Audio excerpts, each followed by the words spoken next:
Deer aspirant, welcome to Infoguide. আজকের ভিডিওয়ে আমরা গ্রাম পঞ্চায়েত রিক্রুটমেন্ট প্রিভিয়াস ইয়ারে আসা যে কোশ্চেনগুলো তার সিরিজ স্টার্ট করেছি। আজকের ভিডিওয়ে আমরা পঞ্চায়েত এক্সিকিউটিভ অ্যাসিস্ট্যান্ট এই পোস্টের জন্য যে পরীক্ষাটা হয়েছিল তার প্রশ্নপত্রের অঙ্ক আর রিজনিং সেকশনটার সম্পূর্ণ সমাধান নিয়ে আলোচনা করা হবে। তোমরা ভিডিওটা পজ করে প্রত্যেকটা প্রশ্ন নিজেরা চেষ্টা করবে, তারপরে তোমরা বাকি সলিউশনগুলো নিজেদের মতো করে একটু মিলিয়ে নেবে।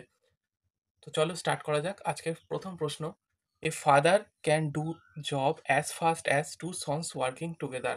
দেখো, আজকে আমি তোমাদের জন্য বাংলা এবং ইংলিশ দুটো ভার্সানে কোয়েশ্চেন রেখেছি, কেননা আগের ভিডিওয়ে তোমরা অনেকেই বলেছো যে বাংলা ট্রান্সলেটেড প্রশ্ন থাকলে অনেকটা সুবিধা হয় বুঝতে। তো কি বলেছে এই প্রশ্নে, a father can do job as fast as to sons working together, অর্থাৎ একজন পিতা তার দুই সন্তানের সমান কর্মক্ষমতা অনুযায়ী কাজ করেন। এখন সেই দুই পুত্র যে কিভাবে কাজ করে সেটা দেখো কি বলেছে, যে if one son does the job in 3 hour and other in 6 hour. তো আমরা আগে যে সলিউশন করেছি তোমরা সেই ভিডিওটা আশা করি দেখেছো, এবং সেই ভিডিওর কন্টিনিউশন হচ্ছে এই ভিডিওটা, ঠিক আছে? তো ওইখানে আমি অনেকটাই ডিটেলসে করেছি। তো এখন আমরা কি করব, সেই জায়গাগুলো আস্তে আস্তে স্কিপ করে যাব, অত ডিটেলে আমরা আর করবো না, কেননা আমরা অলরেডি সেই চ্যাপ্টারে প্রত্যেকটা প্রশ্ন ধরে ধরে খুব ডিটেলসে করেছি। তো ফার্স্টে আমরা কি করব না, 3 ঘন্টা যদি একটা ছেলে কাজ করে আর একজন যদি 6 ঘন্টায় কাজ করে, তবে এখান থেকে আমরা টোটাল যে কাজের পরিমাণ সেটা কিভাবে বার করতে পারি না, এই দুটোর এলসিএম বা লসাগু করে। তো 3 আর 6 লসাগু হচ্ছে 6। এরপর এখানে প্রথম যে পুত্র তার যে কর্মদক্ষতা সেটা হচ্ছে 6/3 2। দ্বিতীয় পুত্রের কর্মদক্ষতা 6/6 1। তাহলে দুই পুত্র মিলে যে টোটাল কর্মদক্ষতা সেটার পরিমাণ হচ্ছে 3। আর এই 3টাই হচ্ছে যাচ্ছে ফাদারের কর্মদক্ষতা। টোটাল কাজ যদি 6 ইউনিট হয়ে থাকে, এই 6 ইউনিট কাজকে কমপ্লিট করতে তার বাবার সময় লাগবে, এটা ভাগ 3 ইকুয়াল টু 2, অর্থাৎ অপশান বি। চলো পরের কোশ্চেনে দেখা যাক কি বলেছে। পরের কোশ্চেনে বলেছে যে √27 প্লাস √18 এটা √3 প্লাস √2 এর থেকে কত বড়? কিছুই না, এই যে বর্গমূলটা আছে এটাকে সিম্পলিফাই করলেই উত্তর আমাদের এসে যাবে। যেমন ধরো, এই 27কে আমরা লিখতে পারি কি, থ্রি 3√3, তাই তো, 3√3। আর 18কে আমরা লিখতে পারি কি, 3√2 মাইনাস √3 মাইনাস √2। তাহলে দেখো, এখান থেকে 3টে থেকে একটা √3 কমে যাচ্ছে, এখানে 3টে √2 থেকে একটা √2 কমে যাচ্ছে। তাহলে যেটা পড়ে থাকছে সেটা হচ্ছে 2 ইন্টু √3 প্লাস √2, অর্থাৎ অপশান বি। নেক্সট কোশ্চেন দেখা যাক কি বলেছে। নেক্সট কোশ্চেন বলেছে যে এটা একটা ডিরেকশানের রিজনিংয়ের কোশ্চেন, হ্যাঁ। বলেছে একদিন সকালবেলা সূর্যোদয়ের পর বিক্রম এবং শৈলেশ একটি আহ, দাঁড়িয়েছিলেন, মানে একটা ল্যান্ডে দাঁড়িয়েছিলেন, হ্যাঁ, কোনো একটা মাঠে বা কিছুতে, এবং তাদের পিঠ একে অপরের দিকে ছিল, অর্থাৎ তারা উল্টো দিক ফিরে দাঁড়িয়েছিল। এই যদি একজন হয় আর এই যদি আরেকজন হয়, হ্যাঁ, একজন এদিকে ফিরে তাকিয়ে আছে, একজন এদিকে ফিরে তাকিয়ে আছে। এরপর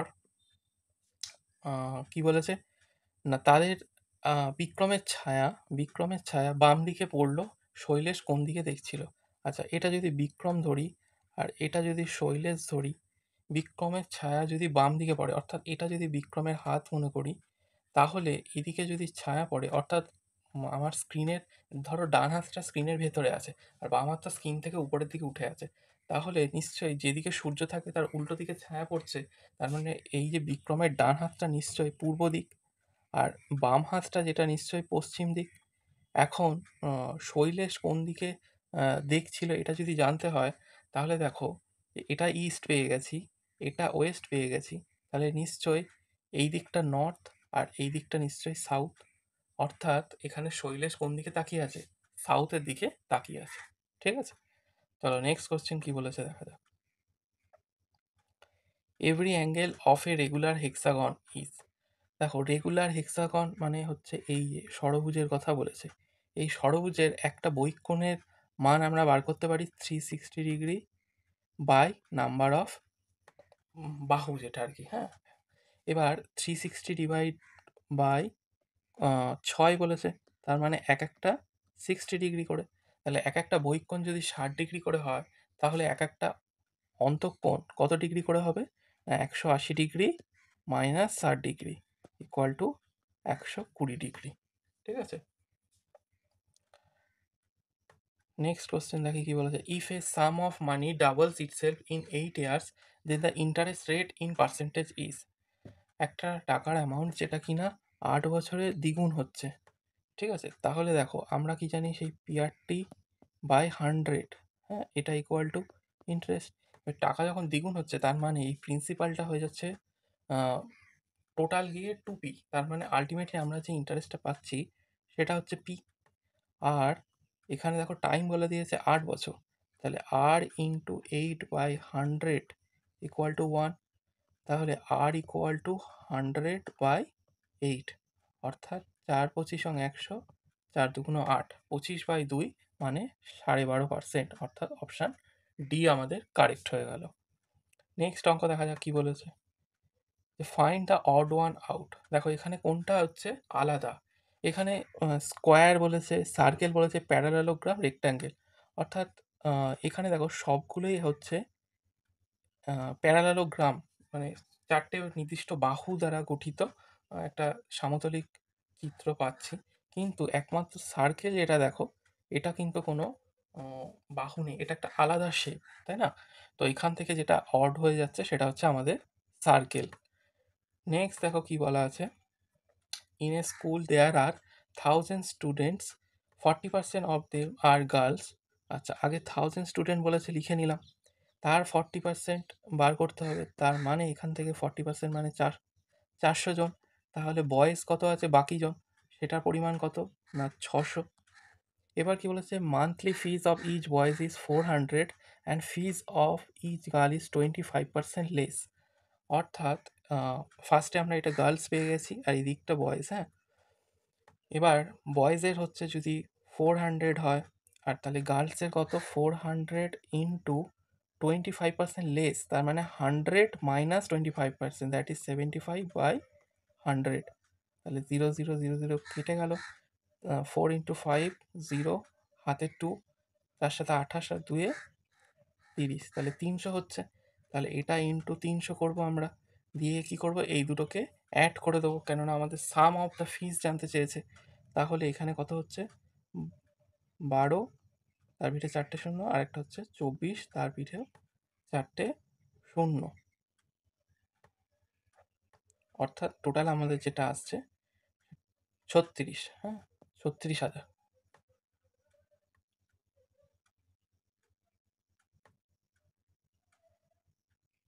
নেক্সট অঙ্কটা দেখা যাক কি বলেছে, the time for a train of length 110 metres running at the speed of 72 কিলোমিটার/আওয়ার।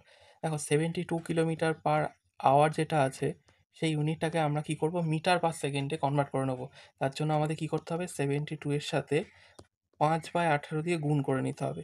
তাহলে 4×18 = 72, তাহলে 4×5 = 20, 20 মিটার পার সেকেন্ড। এই স্পিডে যাচ্ছে, সে কি করছে না, crossing a bridge of length 130 metre. তাহলে আমরা আগের দিনও করেছি, আজকেও একই রকমের একটা অঙ্ক পেয়েছি, যেখানে কি না 130 মিটার যদি ব্রিজের লেন্থ বলা থাকে, আর যে ট্রেনটা যাচ্ছে তার লেন্থ বলা আছে সেটা হচ্ছে 110 ডিভাইডেড বাই কি করব 20। তাহলে কি হলো না, আমাদের ডিস্টেন্স বাই স্পিড করলাম, তাহলে আমরা কি পাবো, টাইম। তাহলে দেখো এটা 4 2 0 নিচে 20, কাটাকাটি গেলে আসছে কত আমাদের, 12 সেকেন্ড আনসার। ঠিক আছে? তাহলে নেক্সট চলো কি আছে দেখা যাক। নেক্সট একটা সরল করো অঙ্ক আছে, হ্যাঁ। দেখো সরল কিভাবে করছে, এখানে একটা উপরে ফিগার আছে, হ্যাঁ, এখানে একটা পয়েন্ট হবে, 0.73 কিউব প্লাস 0.27 এর কিউব। দেখো এটা হচ্ছে অ্যালজেব্রা একটা ফর্মুলা আছে, হ্যাঁ, A cube plus B cube. আর নিচে যদি আমি মনে করি আছে A square plus B square minus A B, তাহলে দেখো এই ওপরের যে ফাংশনটা আছে সেটাকে যদি আমরা এক্সপ্যান্ড করি, তাহলে আমরা এরকম লিখতে পারি এটা, যে A plus B into A square plus B square minus A B divided by নিচে যেটা আছে A square plus B square minus A B. তাহলে এই দুটো যদি কাটাকাটি চলে যায়, তাহলে আমাদের যেটা পড়ে থাকছে সেটা কি, এ প্লাস বি। তাহলে 0.73 প্লাস 0.27 এটা দুটোকে অ্যাড করলে আমাদের আসছে কত, যে 1।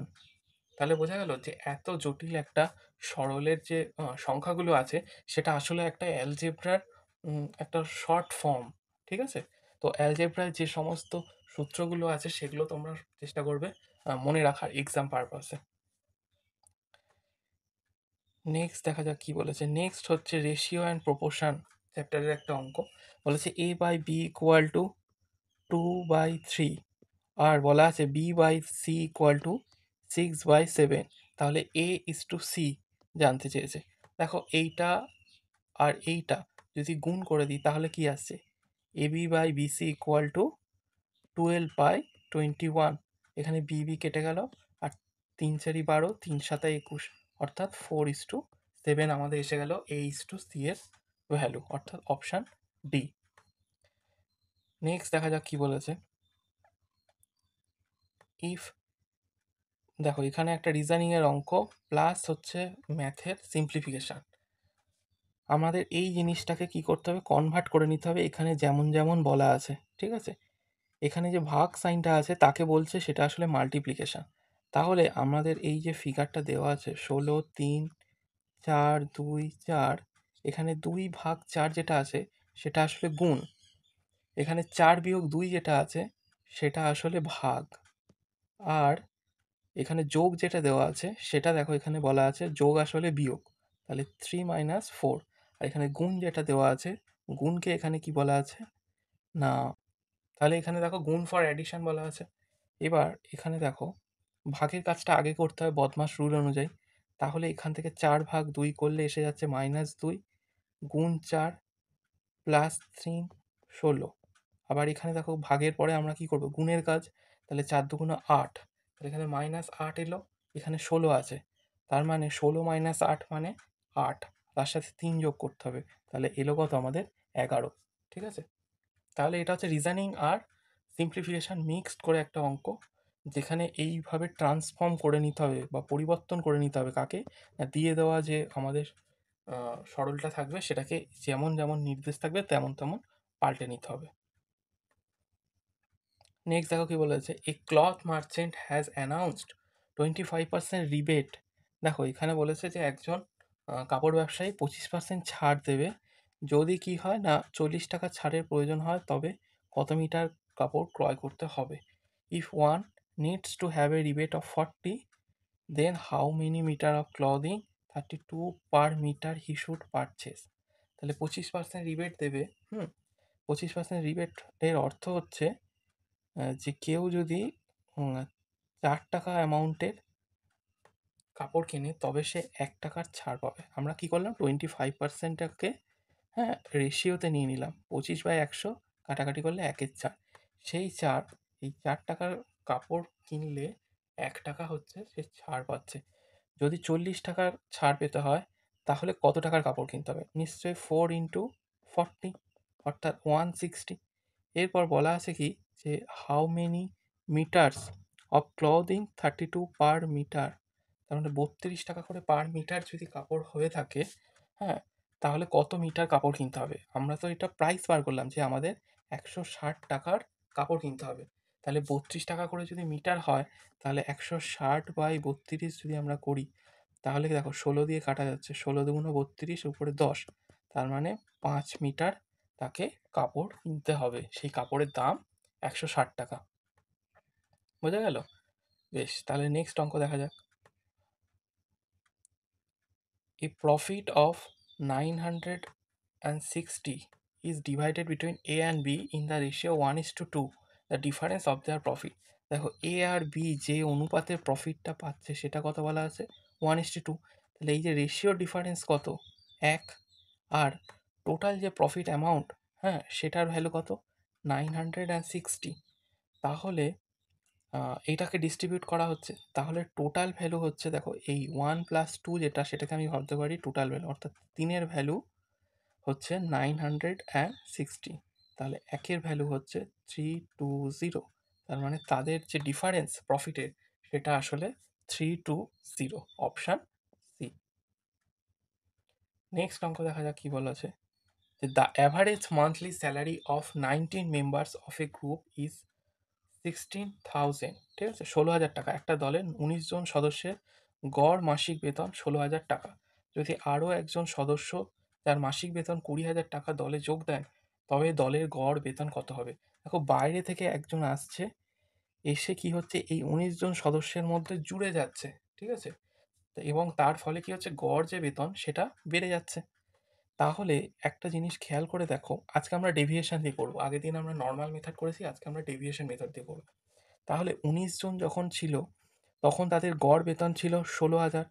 তাহলে নতুন যে এসছে তার বেতন যদি 20,000 হয়, তাহলে সেই অ্যামাউন্টটা বেড়ে গেল কত? সেই অ্যামাউন্টটা বেড়ে গেল, দেখো, 20,000 মাইনাস 16,000। এই যে অ্যামাউন্টটা বেড়ে গেল, এই বেড়ে যাওয়া অ্যামাউন্টটা কতজনের মধ্যে ভাগ হয়ে যাচ্ছে, তবে গিয়ে তো আমরা অ্যাভারেজ বা গড় যেটা পাই। হ্যাঁ, তাহলে এইটা ভাগ হয়ে যাচ্ছে, দেখো, 20 জন সদস্যের মধ্যে, তাই না? তাহলে 4,000 আসছে এখান থেকে, ডিভাইডেড বাই 20, তাহলে কত হচ্ছে, দেখো, শূন্য শূন্য কেটে গেল। আর এখানে হচ্ছে 200, তার মানে 200 অ্যামাউন্ট কি হলো, সবার মধ্যে ভাগ হয়ে গেছে। তাহলে আলটিমেটলি কত অ্যামাউন্ট বাড়লো? আগে ছিল 16,000, আর তার থেকে বেড়ে আরও হলো 200, তার মানে এখন নতুন যে গড়টা দাঁড়ালো সেটা হচ্ছে 16,200। Option B. বোঝা গেল? নতুন মেম্বার যখন এলো, বেশি পরিমাণ নিয়ে এলো, এবং সেইটা কত বেশি গড়ের থেকে সেটা বার করলাম, তাহলে সেই অ্যামাউন্টটা কতজনের মধ্যে ভাগ হয়ে যাচ্ছে? আগে ছিল 19 জন, নতুন এসছে একজন, হলেও তাহলে 20 জন। বোঝা গেল? চলো নেক্সট অঙ্ক দেখা যাক কি বলেছে। ইফ 73429, এইটা হচ্ছে পারচেসকে ডিনোট করছে, অ্যান্ড এটা ডিনোট করছে অর্ডারকে, তাহলে হোয়াট উইল সেভেন, এই নাম্বারটা, দেখো, এটা রিজনিংয়ের কোশ্চেন। এখানে কিছুই না, একটু যদি খেয়াল করে দেখো যে প্রত্যেকটা যে অ্যালফাবেট আছে না, সেই অ্যালফাবেটকে হয়তো আমরা নর্মালি কি তাদের পজিশান দিয়ে করি, কিন্তু এখানে দেখো পজিশান না, এখানে প্রত্যেকটা অ্যালফাবেটকে তারা একটা কোড হিসাবে ইউজ করেছে। যেমন পি এর জন্য ইউজ হয়েছে 7, ইউ এর জন্য ইউজ হয়েছে 3, এই রকমভাবে চলতে আছে। তাহলে আমরা যে ভ্যালুটা পেয়েছি 7452688, এখানে 7 তাহলে কি আমাদের পি কে ডিনোট করছে, তাহলে পি পেয়ে গেলাম। 4 কাকে ডিনোট করছে, দেখো খেয়াল করে, এখানে 4 ডিনোট করছে আর কে, তাহলে পি আর পেয়ে গেলাম। আচ্ছা, নেক্সট দেখো 5 কাকে ডিনোট করছে, 5 ডিনোট করছে ও কে, তাহলে প্রো পেয়ে গেলাম। নেক্সট দেখো থার্ডের পরে 2 কাকে ডিনোট করছে, 2 ডিনোট করছে হচ্ছে এদিক থেকে যদি দেখো 4 নম্বরে, অর্থাৎ সি কে ডিনোট করছে, ঠিক আছে, তাহলে পি আর ও সি পেয়ে গেলাম। দেখো, পি আর ও সি পেয়ে যাওয়ার পরেও আর একটা প্রয়োজন আমাদের, সেটা হচ্ছে 4টের পরে 5-এ কি আছে, 6 আছে, তাহলে 6 কাকে ডিনোট করছে, দেখো এখানে লাস্টে আছে 6, তার মানে ই কে ডিনোট করছে, পি আর ও সি ই, তাহলে পি আর ও সি ই পেয়েছি। আর তারপরে কি আছে না, 8 আছে, 8 কাকে ডিনোট করছে, লাস্টের আগে আছে, এস কে ডিনোট করছে, এস, আবার একটা 8 আছে, তাহলে আর একটা এস, তাহলে প্রসেসকে আমরা পেয়ে গেলাম। এই যে ডিজিটের যে সিরিজটা আছে নাম্বারটা, সেই নাম্বারটা প্রসেসকে ডিনোট করছে, তাহলে আমাদের রাইট অ্যান্সার হয়ে গেল অপশান ডি। নেক্সট কোশ্চেন দেখি কি বলেছে। Speed of a boat in still water is 5 kilometre per hour, speed of current is 1 kilometre per hour. হ্যাঁ, নৌকার গতিবেগ 5 কিলোমিটার পার আওয়ার, ধারা অর্থাৎ স্রোতের গতিবেগ 1 কিলোমিটার পার আওয়ার। ধারার দিকে যাওয়ার সময়, অর্থাৎ যেদিকে স্রোত যাচ্ছে সেদিকেই যদি নৌকা যায়, তাহলে 18 কিলোমিটার দূরত্ব যেতে কত সময় লাগবে? তাহলে টোটাল স্পিড যেটা, সেটা কিভাবে পাচ্ছি না, বোটের স্পিড প্লাস যে আমাদের স্রোত আছে, হ্যাঁ, স্ট্রিম, তাহলে সেটা স্পিড, তাহলে বোট কত, 5 কিলোমিটার পার আওয়ার, স্ট্রিম হচ্ছে 1 কিলোমিটার পার আওয়ার, তার মানে 6, টোটাল ডিস্টেন্স বাই স্পিড করলে আমরা পেয়ে যাই টাইম। তাহলে ডিস্টেন্স আমাদের 18 কিলোমিটার যেতে হবে, স্পিড আমাদের 6, তাহলে কেটে গেলে 3 আমাদের ঘন্টা, হয়ে গেল আনসার 66। তারপরে দেখো কি বলেছে পরের অঙ্ক, find the missing number from the series. দেখো, এখানে একটা সিরিজ বলেছে রিজনিংয়ের, এই সিরিজগুলো না সবসময় হিট অ্যান্ড ট্রায়াল মেথড, আগের দিনও বলেছি, আজকেও আরেকবার বলে দিচ্ছি, সমস্ত রকম ট্রাই করবে, যে স্কোয়ার করে কিছু একটা বিয়োগ করে হচ্ছে, না কিছু গুণ করে কিছু বিয়োগ করে হচ্ছে, এইভাবে এইভাবে চলতে থাকবে। তাহলে দেখো, আমরা যদি 8কে 2 দিয়ে গুণ করি, তাহলে পাচ্ছি কত, 16, তার থেকে যদি 1 বিয়োগ করি আসছে আমাদের 15। সিমিলারলি 15কে আমরা যদি 2 দিয়ে গুণ করি, তাহলে পাই 30, তার থেকে 1 যদি বিয়োগ করি সরি 2 বিয়োগ করি তাহলে দেখো 28, মানে প্রত্যেক ক্ষেত্রে যে বিয়োগ করার ডিজিটটা সেটা বাড়ছে। তাহলে 2 বার করলাম, 3 বার যখন করব তখন কি করব না 28 ইন্টু 2 মাইনাস 3, তারপরে বার করব 53 ইন্টু 2 মাইনাস 4, তারপরের বার করব হচ্ছে পরেরটা। তাহলে আমরা যেটা নিয়ে এখন ডিসকাস করছি সেটা নিয়েই করব। তাহলে 53 ইন্টু এখানে করেছি হচ্ছে 2, এখানে করেছি সরি এখানে বিয়োগ করেছি 1, এখানে বিয়োগ করেছি 2, এখানে বিয়োগ করেছি 3, তাহলে এখানে বিয়োগ করব 4। তাহলে 53 ইন্টু 2 করলে হচ্ছে 6, 106 বিয়োগ কত করব 4, তাহলে আমাদের অ্যান্সার আসছে কত 102। বোঝা গেল? তাহলে এইভাবে সিরিজটা যাচ্ছে। তাহলে আমাদের এসে গেল অপশান সি। নেক্সট কোশ্চেন দেখো কি বলেছে। এ ক্যান ডু এ ওয়ার্ক, এ একটি কাজ 12 দিনে সম্পন্ন করে যখন বি তা 15 দিনে সম্পন্ন করতে পারে। তারা একসাথে কাজ করার জন্য 450 টাকা বেতন পায়। দেখো বেতন যখনই কেউ পায় না, সেই বেতনটা যখন ভাগ হবে সেটা কর্মদক্ষতার উপরে ভাগ হয়। তাহলে এ যখন একটা কাজ করছে, হ্যাঁ, এ যখন একটা কাজ করছে সেই কাজের যে সময় সেটা বলা আছে কত 12 দিন। বি যখন কাজ করছে তার সময় বলা আছে 15 দিন। টোটাল কাজ বার করতে গেলে আমি কি বলেছি যে সবসময় তাদের লসাগু নিতে হচ্ছে। তাহলে এই দুটো লসাগু করলে দেখো 3 4 12, 3 5 15 আর 3 অর্থাৎ 60 আসছে। তাহলে এর যে কর্মদক্ষতা সেটা কত 5, বি এর কর্মদক্ষতা 4। একসাথে কাজ করার জন্য তারা 450 টাকা পেয়েছে।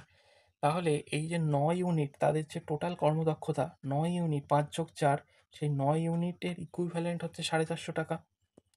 তাহলে এখন জানতে চাই যে এ কত পাবে? এ পাবে কি তার যে নিজস্ব কর্মদক্ষতা সেই অনুপাতে। তাহলে 1 এর ভ্যালু হচ্ছে 50, তাহলে 5 এর ভ্যালু হচ্ছে 5 5 25, 250। তাহলে 250 টাকা পেয়ে যাচ্ছে এ। বোঝা গেল? নেক্সট কোয়েশ্চেন দেখা যাক কি বলেছে। নেক্সট কোয়েশ্চেন হচ্ছে আবার সেই একটা রুট দেওয়া ফিগার, এটা সিম্পলিফাই করতে হবে। দেখো 8কে কি লিখতে পারি 2√2, 8। 4কে লিখতে পারি হচ্ছে -2, আর -√2 রয়েছে। তাহলে 2√2 থেকে -√2 একটা যদি কমে যায় তাহলে কি হলো √2 -2, অর্থাৎ আমাদের অপশান বি হয়ে গেল কারেক্ট অপশান। নেক্সট দেখো কি বলেছে। নেক্সট দেখো একটা সরল করো বলা আছে। এখানেও দেখো আগের মতোই আমরা অ্যালজেব্রিক ফরম্যাটে এটাকে নিয়ে যাব। 7.5 ইন্টু 7.5কে আমরা এ স্কোয়ার ভাবলাম, প্লাস এই যে ফিগারটা আছে এটাকে দেখো আমি যদি 2ab ফরম্যাটে ভাবতে পারি কি পারি না। 2ab, 2 এর ভ্যালু হচ্ছে 2, a হচ্ছে 7.5 আর b যদি 2.5 হয় তাহলে 2.5 ইন্টু 2 করলে আমরা 5 পাবো। সেই 5 এর সাথে 7.5 গুণ করলে দেখো 37.5 আসছে। তাহলে এটা এরকম লিখে দিলাম, আর এটা বি স্কোয়ার লিখে দিলাম এই 2.5 ইন্টু 2.5কে। এবার আমরা যদি নর্মাল সিম্পলিফাই করি, এটা কিসের ফর্মুলা a প্লাস বি তার হোল স্কোয়ার। তাহলে a plus b 7.5 plus 2.5 add করলে কত হচ্ছে 10, তার স্কোয়ার তাহলে কত হচ্ছে 100, অর্থাৎ আমাদের অপশান এ হচ্ছে কারেক্ট অ্যান্সার। নেক্সট দেখো কি বলেছে, the LCM and HCF of the number 28 and 42 are in the ratio. তাহলে 28কে আর 42কে আমরা যদি এলসিএম করি, দেখো 7 দিয়ে যাচ্ছে, 4 7 28, 6 7 42, তারপরে 2 2 4, 3 2 6, তাহলে কত পাচ্ছে 3 2 6, 2 12, 7 12 84। আর তাদের যদি গসাগু করি তাহলে 28 দিয়ে 42কে ফার্স্টে ভাগ করলে কত আসছে 8 আর 4, হাতে 1, 2 1 3 4 14, তারপর সেই 14কে দিয়ে আবার 28কে ভাগ করব, তাই তো? তাহলে সেটা কাটাকাটি যাচ্ছে, তার মানে এই দুটোর এইচসিএফ এলো 14। ঠিক আছে? যাদের এই যে এলসিএম এইচসিএম এর সমস্যা আছে তোমরা ডিসক্রিপশানে দেওয়া সিম্পলিফিকেশানের যে ভিডিওটা ওটা কমপ্লিট দেখো, ওখানে সমস্ত বেসিক যে ক্যালকুলেশানগুলো শেখানো আছে। তাহলে এদের রেশিও এবার আমরা বার করব। 7 দিয়ে দেখো কাটাকাটি যাচ্ছে, 7 1 7, 8 7 2 14, এটা 7 2 14, 6:1 আমাদের আনসার আসছে। কেমন? নেক্সট চলো আমরা কি বলেছে দেখি। In an examination Raj goat, একটা পরীক্ষায় কি হয়েছে না রাজ মতির চেয়ে বেশি নম্বর পেয়েছে। আচ্ছা, এটা একটা রিজনিং। এখানে আমাদের কি করতে হবে, কে কার থেকে বেশি পেয়েছে সেটাকে আমাদের সাজাতে হবে, এবং সেই সাজানোর পরে গিয়ে আমরা আনসারটা পাবো। একটা পরীক্ষায় রাজ মতির চেয়ে বেশি নম্বর পেয়েছে, তার মানে আর গ্রেটার দ্যান এম, কিন্তু মিনার চেয়ে কম পেয়েছে। তাহলে মিনা যে আছে তার থেকে কম, মানে মিনা, মিনা লিখলাম, তার থেকে কম পেয়েছে। মিনা গণেশ এবং রূপালীর চেয়ে বেশি নম্বর পেয়েছে। আর একদিকে একটা দেখো কন্ডিশন লিখলাম, মিনা কার থেকে, গণেশ আর রূপালী, গণেশের থেকেও বেশি পেয়েছে, রূপালীর থেকেও বেশি পেয়েছে, কিন্তু এটা বলা নেই যে গণেশ আর রূপালীর মধ্যে কে বেশি পেয়েছে।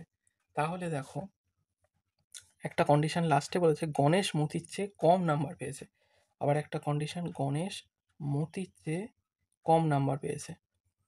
এখন আমাদের এটাকে এমনভাবে সাজাতে হবে যে এখানে কি জানতে চাইছে না, দ্বিতীয় স্থানে কে আছে। তাহলে দেখো মিনা যে আছে সে প্রথমত আহ, রাজের থেকে বেশি পাচ্ছে, আবার গণেশের থেকেও বেশি পেয়েছে, রূপালীর থেকেও বেশি পেয়েছে। তাহলে মিনা আমাদের নাম্বার ওয়ান হয়ে যাচ্ছে, যে কিনা সবার থেকেই বেশি পেয়েছে। ঠিক আছে, এবার আমরা দেখব মতি আর গণেশের মধ্যে দেখো মতি বেশি পেয়েছে, আবার মতি কিন্তু রাজের থেকে কম পেয়ে গেছে। ইংলিশ অনেকটা বেশি ক্লিয়ার লাগছে, who is second in the descending order, অর্থাৎ আমরা কিন্তু নাম্বারটা বড় থেকে ছোট হিসাবে সাজাচ্ছি। ঠিক আছে, তো সেক্ষেত্রে ফার্স্ট হয়ে গেছে মিনা, সেকেন্ড হচ্ছে গণেশ আর মতির মধ্যে যদি দেখা যায় তাহলে মতি কিন্তু বেশি, আবার মতি আবার রাজের থেকে কম হয়ে যাচ্ছে। তাহলে রাজ কিন্তু মতির থেকে যেহেতু বেশি, আবার লাস্ট একটা স্টেটমেন্ট বলেছে যে Ganesh goat less mark than Moti but his mark is not the lowest. ঠিক আছে, কিন্তু তার নম্বর লোয়েস্ট না, তার মানে লোয়েস্টের আগে যদি হয়ে যায় তাহলে লোয়েস্ট নিশ্চয়ই একজন আছে, এবং সে কি, সে হচ্ছে আমাদের রূপ রূপালী। ঠিক আছে, রূপালী হচ্ছে লোয়েস্ট যাচ্ছে। তাহলে আলটিমেটলি রাজের নাম্বারটাই সেকেন্ড থাকছে, মিনা ফার্স্ট, রাজ সেকেন্ড, তারপরে মতি, গণেশ, তারপর রূপালী। ঠিক আছে, তাহলে এই ছিল আমাদের এই রিজনিংটা। নেক্সট চলো আমাদের কি বলা আছে দেখা যাক। ছজন ব্যক্তি আছে, তাদের মধ্যে তিনটি বিবাহিত দম্পতি আছে, যার মধ্যে এ, এ, সি, ই হচ্ছে এনারা সবাই হাজবেন্ড, আর বি, সি, ডি চাচাতো ভাই বা বোন, কেননা এখানে কাজিন বলা আছে। ঠিক আছে, বি, সি, ডি কাজিন। আর কি বলা আছে, B is not wife of A, B is not wife of A. তাহলে এখানে আমরা বি, সি আর ডিটা লিখে নিলাম। টোটাল আমাদের কতজন ছিল, ছজন, কিন্তু দেখো এখানে তিনজন আর তিনজন দেওয়া আছে, ছজনের মধ্যে সিটা কমন হয়ে গেছে, তাহলে একজন যে বাদ গেছে সেটা হচ্ছে কি এফ। আর বলা আছে যে B is not wife of A, তাহলে B is not wife of A যদি হয় তাহলে হাজব্যান্ড অফ বি কে, তাহলে হাজব্যান্ড অফ বি হচ্ছে, এইরা তো নিজেদের মধ্যে কাজিন, তাহলে এটা নিশ্চয় হবে না। তাহলে যদি হতে হয় তাহলে বি এর হাজব্যান্ড সি হবে না, ডি হবে না, ই আর এফ এর মধ্যে হতে হবে। ই আর এফ এর মধ্যে একমাত্র হাজব্যান্ড আছে কে, ই বলা আছে যে এরা তিনজনের মধ্যে হাজব্যান্ড, এফ তো নয়, তাহলে এটা হয়ে যাচ্ছে ই। বোঝা গেল? বেশ, নেক্সট দেখো কি বলেছে, এই tap can fill a cistern, একটা নল কি করছে 8 ঘন্টায় একটা ট্যাঙ্কি পূরণ করতে পারে, অন্য একটি ট্যাপ 16 ঘন্টায় ট্যাঙ্কি খালি করতে পারে। দেখো একজন ভরছে তার মানে আমরা করব +8, একজন খালি করছে তাহলে আমরা করব -16। যদি উভয় ট্যাপই খোলা থাকে তবে ট্যাঙ্কটি পূর্ণ করতে কত সময় লাগবে। তাহলে আমরা আবার কি করব, টোটাল ওয়ার্ক অর্থাৎ ট্যাঙ্কের যে ক্যাপাসিটি সেটা কিভাবে পাবো, এই 8 আর 16 এই দুটোকে লসাগু করে, এর লসাগু কত আসছে, 16। এবার এই তাহলে ফার্স্ট যে ট্যাঙ্কটা জল ভরছে তার কর্মদক্ষতা তাহলে কত হচ্ছে, +2, আর যে ট্যাপটা আর কি খালি করছে তার কর্মদক্ষতা হচ্ছে -1। তাহলে ওভারঅল কর্মদক্ষতা কত হলো, +2 -1 মিলে +1। টোটাল ট্যাঙ্কের ক্যাপাসিটি কত, 16 ইউনিট। তাহলে এই যে অ্যারেঞ্জমেন্টটা এ প্লাস বি মিলে কর্মদক্ষতা যদি 1 হয় তাহলে 16 ইউনিট করতে কত ঘন্টা লাগবে, 16 ঘন্টা লাগবে। তাহলে এটা আমাদের আনসার হয়ে গেল অপশান সি। নেক্সট দেখো কি বলেছে, এটা আমাদের লাস্ট অঙ্ক আজকের ভিডিওয়ে। এতক্ষণ পর্যন্ত তোমরা যারা যারা ভিডিওটা দেখলে অবশ্যই ভিডিওটা লাইক করবে আর তোমাদের মতামত কমেন্টে অবশ্যই জানাবে। নেক্সট দেখো কি বলেছে, যে the cost of carpeting A room, একটা রুমকে কার্পেট দিয়ে ঢাকতে যে টোটাল খরচ সেটা হচ্ছে 120 টাকা। যদি প্রস্থ 4 মিটার কম হতো তবে কার্পেটের খরচ 20 টাকা কমতো।